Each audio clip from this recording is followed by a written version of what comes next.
नमस्कार मित्रांनो. तर मित्रांनो, सध्या मी आहे गोव्यातील जंगलात. लोक गोव्याला आल्यानंतर बीचवरच का जातात समजत नाही. कारण गोव्यात असा हा निसर्गरम्य वातावरण, जंगलसुद्धा आहे. यात बघण्यासारखं खूप काय काय आहे. मंदिरं तर अशी की तिथे जाऊन तिथंच राहावं असं वाटतं. असं हा जंगल.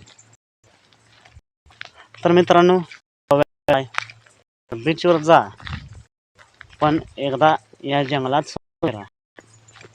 असं हे निसर्गरम्य वातावरण.